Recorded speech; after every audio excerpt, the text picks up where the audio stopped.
Tidak semua orang Papua bisa ke Jakarta, tapi sekali tembus Jakarta, langsung ke Australia dan Inggris. Dan semua ongkos perjalanan itu gratis. Tinggal siap otak untuk belajar saja. Siapa yang tidak mau, teman-teman?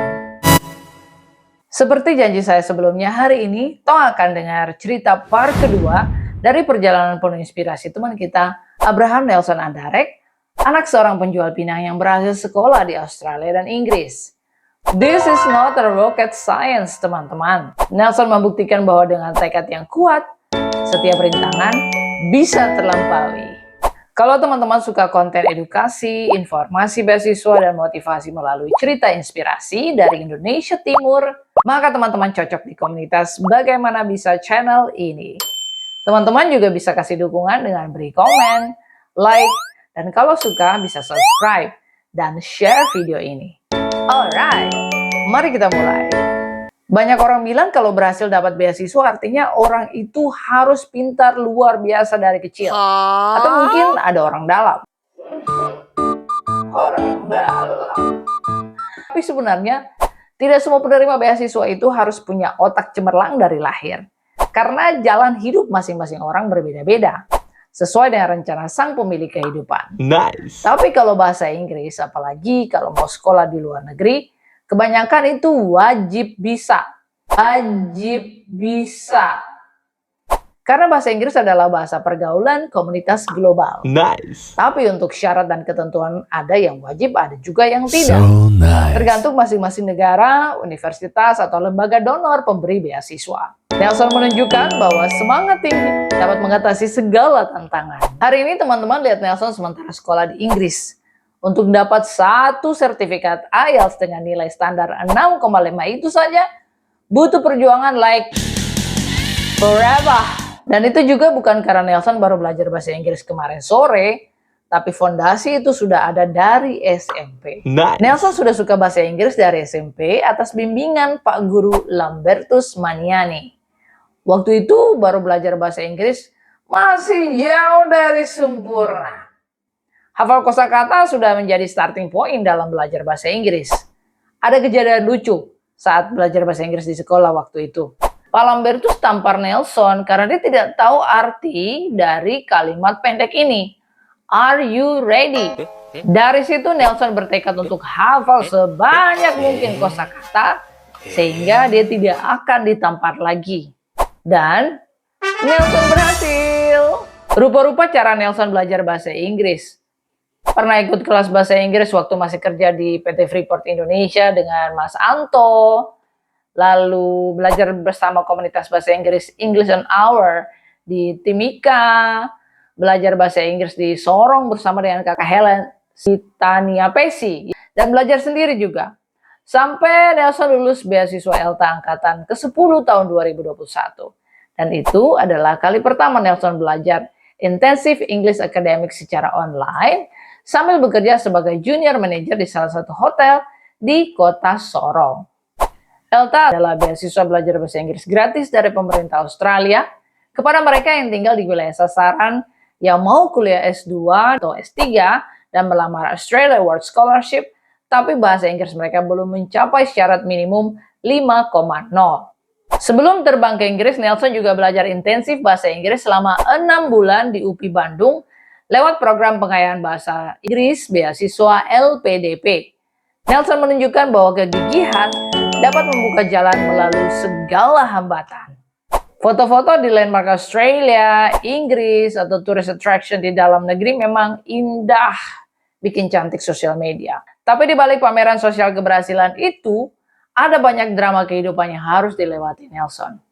Mari kita lihat daftar kegagalan yang pernah Nelson lalui. Gagal tes beasiswa CCIP ke Amerika dari tahun 2017 sampai 2022. CCIP adalah Community College Initiative yang adalah program beasiswa akademik dan non-gelar untuk pelajar Indonesia yang berpotensi tinggi untuk meraih pendidikan tinggi dan pengalaman internasional berharga di Amerika Serikat. Gagal dapat beasiswa ELTA percobaan pertama. Nanti di percobaan kedua baru Nelson dia lolos. Gagal apply beasiswa AS selama 2 tahun berturut-turut. kuliah S1 di Uncen tapi gagal juga. Pernah mau tes IELTS tapi karena tidak punya uang akhirnya nilai itu tertunda. Rela jalan pagi-pagi puluh-puluh kilometer dari rumah ke kantor dinas perpustakaan di Kota Sorong hanya untuk bisa tada wifi dan pakai komputer gratis untuk masyarakat karena dia tidak punya laptop sendiri.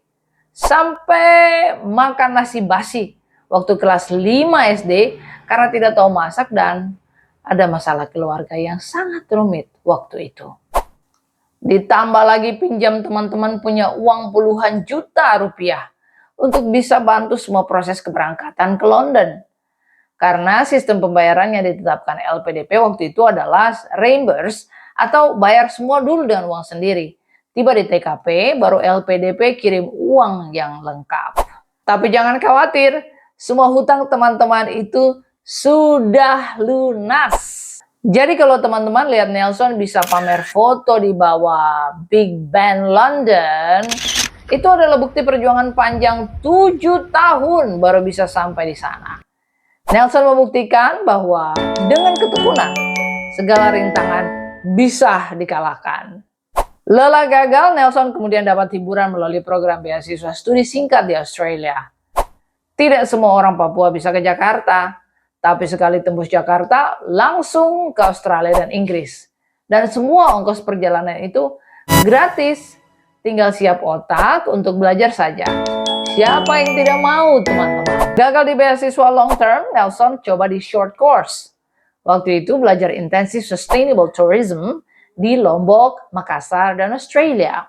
Keinginan untuk sekolah lagi dan mengembangkan kemampuan diri dimulai saat Nelson kerja sebagai clerk HRD di PT Freeport Indonesia tahun 2018 sampai 2020.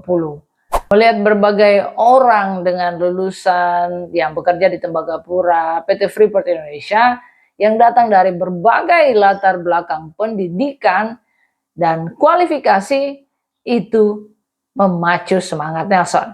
Dia semakin tertarik lanjut kuliah di manajemen sumber daya manusia untuk bisa turut berkontribusi bagi perekonomian masyarakat di Papua. Nelson menunjukkan bahwa dengan tekad bulat, semua hambatan bisa diatasi. Lalu kenapa harus S2 di London? Tidak takutkah tinggal sendiri di sana? Nelson memilih kuliah di luar negeri karena bisa dapat pengalaman yang berbeda. Cara belajar, pola pikir yang lebih luas akan mengasah kemampuan dirinya sendiri dan beberapa skill yang dia rasa tidak akan bertumbuh jika dia belajar di dalam negeri. Sudut pandangnya juga bisa terbuka dan fully funded beasiswa ini membuat dia sangat tidak khawatir dengan biaya. So, why not dia gunakan kesempatan ini untuk mengembangkan dirinya lebih dalam lagi. Satu nilai positif lain ketika belajar di luar negeri adalah dia akan terhubung dengan networking teman-teman dari seluruh dunia. Saat ini saja Nelson punya teman-teman dari Cina, Jepang, Italia, Afrika, Rusia, dan bertemu banyak orang baru dengan sudut pandang serta culture yang berbeda. Di sini Nelson belajar banyak hal. Dan Nelson membuktikan bahwa dengan niat yang kuat, semua kesulitan bisa diatasi. Nelson adalah satu-satunya orang dalam nuclear family yang sekolah sampai dengan tingkat S1 dan akan selesai di tingkat S2 nanti tahun depan. Tapi kakak-kakak Nelson juga banyak berkorban dan menolong dia sampai ada di titik ini. Apalagi tumbuh dengan masa kecil yang rumit dan menyakitkan. Nelson menunjukkan bahwa dengan tekad yang mantap, segala hambatan bisa dihadapi. Pernah punya cita-cita jadi dokter, tapi berubah gara-gara kondisi keuangan yang tidak memungkinkan. Tidak pernah punya rumah tetap di masa kecil, sekarang sudah berubah. Nelson sudah punya satu unit rumah sendiri, jauh sebelum berangkat ke London. Nelson percaya meskipun almarhum Mama Obi Marian di Melbourne tidak sempat menikmati rumah impian mereka, tapi sudah membuktikan bahwa dirinya sudah berhasil mewujudkan keinginan ibunda tercinta. Mari kita doakan bersama, semoga Nelson tetap sehat, bersemangat, dan bisa tuntas menyelesaikan kuliah master di Queen Mary University London nanti. Teman-teman, apapun keadaan kita saat ini, jangan kecil hati. Pendidikan harus berkelanjutan. Harus berkelanjutan. Harus berkelanjutan. Sehat selalu.